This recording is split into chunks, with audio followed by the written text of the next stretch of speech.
Who holds the power in international politics?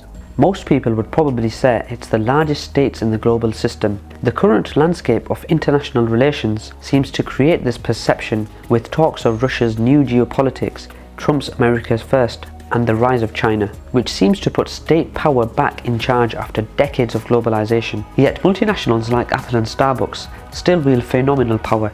They oversee huge supply chains, sell products all over the world, and help mold international politics to their interests.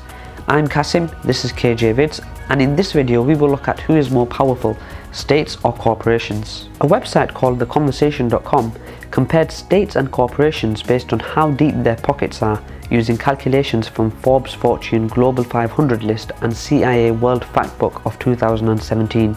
With revenue and tax data from 2016, they ranked the 100 largest corporations and countries. Their findings were quite interesting. They found that states occupy the top rankings, with the US first, followed by China and Japan.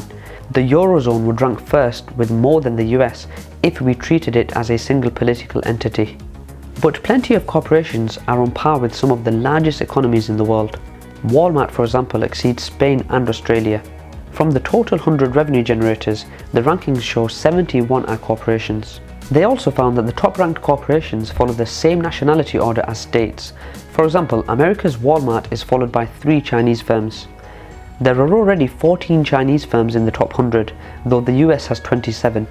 Overall, the data shows that besides the very largest states, the economic power of corporations is essentially on par with states. It's undisputed that states and corporations are interdependent. Corporations rely on the state for the provision of security and the enforcement of property rights in order to be able to engage in business transactions. At the same time, states also depend on corporations for the employment of their citizens and as a basis for taxation. But the role of corporations in international politics is often overlooked. Just think about the private and public power of global giants like Google or Apple. When Donald Trump met Apple's chief executive Tim Cook in April 2018 to discuss how a trade war with China would affect Apple's interests, it demonstrated that the leading multinationals are political actors, not bystanders. There always existed big and powerful global corporations. For example, the Dutch East Indian Company dominated European trade in the 1600s and 1700s. But the power of global corporations today is unprecedented in terms of sheer size and volume.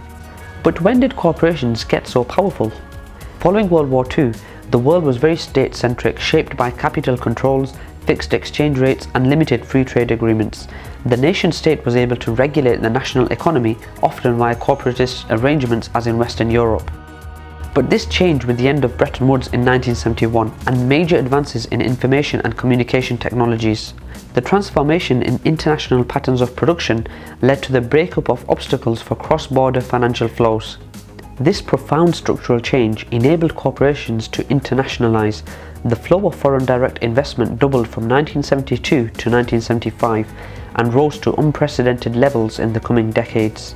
The transnationalization of production accelerated, and multinational corporations became a major force in the new era of financialized capitalism.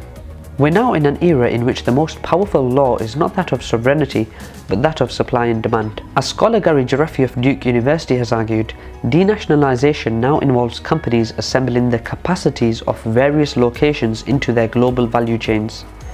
This has birthed success for companies such as commodities trader Glencore and logistics firm Archer Daniels Midland that don't focus primarily on manufacturing goods, but are experts at getting the physical ingredients of what multinationals make wherever they're needed. In 2008, after Lehman Brothers fell and the financial crisis and global recession began, the conventional wisdom was that we are entering an era in which government would take back power from business. After the financial crisis, the US Congress passed the Dodd-Frank Act to discourage banks from growing excessively big and catastrophe-prone. But in fact, just the opposite happened. Whilst the law crushed some smaller financial institutions, the largest banks with operations spread across many countries actually became even larger, amassing more capital and lending less. Today, the 10 biggest banks still control almost 50% of assets under management worldwide. Now businesses could go even further, shifting from stateless to virtual. In 2013, Balaji Srinivasan, a partner at the venture capital company Andreessen Horowitz, gave a much debated talk in which he claimed Silicon Valley is becoming more powerful than Wall Street and the US government. He described Silicon Valley's ultimate exit, or the creation of an opt-in society, ultimately outside the US, run by technology. The idea is that because social communities increasingly exist online, businesses and their operations might move entirely into the cloud. Personal information has become an increasingly important commodity, particularly in Europe and North America, but whereas one would have expected the state to collect such information in the past, today it is the corporation that is amassing such knowledge. Western populations have been relatively content, the fallout from the Facebook Cambridge Analytica incident notwithstanding. It showed that people generally allow companies to learn vast amounts of information about them. Over the last 2 decades, companies such as Facebook, Google and Amazon have become interwoven in the daily lives of Western citizens, and they have amassed extraordinary amounts of information at an individual user level for the purposes of targeted advertising. These developments have given technology corporations the ability to gain access to a degree of knowledge over individuals' lives that a Western politician seeking election could only dream about. But how does all this corporate power work in practice? State power did not disappear with globalization, but it transformed.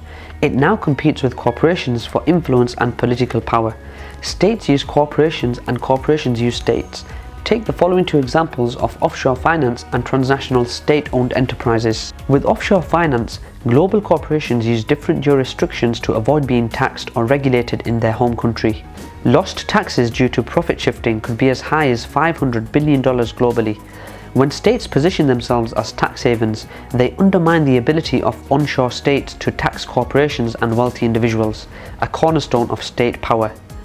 ExxonMobil, Unilever, BlackRock, HSBC, DHL, Visa, these companies all choose locations for personnel, factories, executive suites or bank accounts based on where regulations are friendly, resources abundant and connectivity seamless. Clever multinationals often have legal domicile in one country, corporate management in another, financial assets in a third, and administrative staff spread over several more. Some of the largest American-born firms, GE, IBM, Microsoft to name a few, collectively are holding trillions of dollars tax-free offshore by having revenues from overseas markets paid to holding companies incorporated in Switzerland, Luxembourg, the Cayman Islands or Singapore. Besides tax havens, numerous EU governments have become notorious for offering sweetheart deals that reduce the tax burden for specific multinationals to an astonishing extent.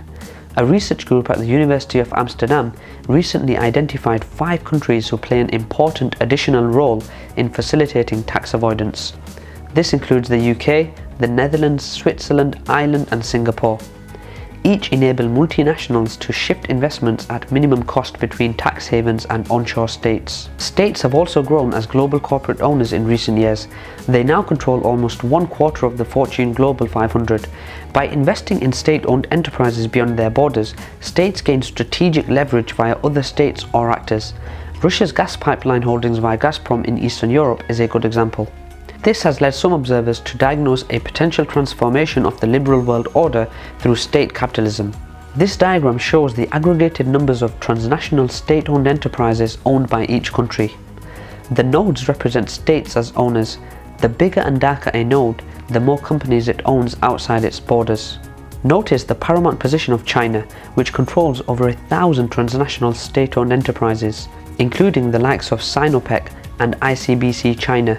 Countries like France and Germany are also prominent owners, but their connections to China highlight that they are targets of transnational state-owned enterprises investment. It starts to become apparent that international relations are anything but a one-sided story of either state or corporate power. Globalization has changed the rules of the game, empowering corporations but bringing back state power through new transnational state-corporate relations.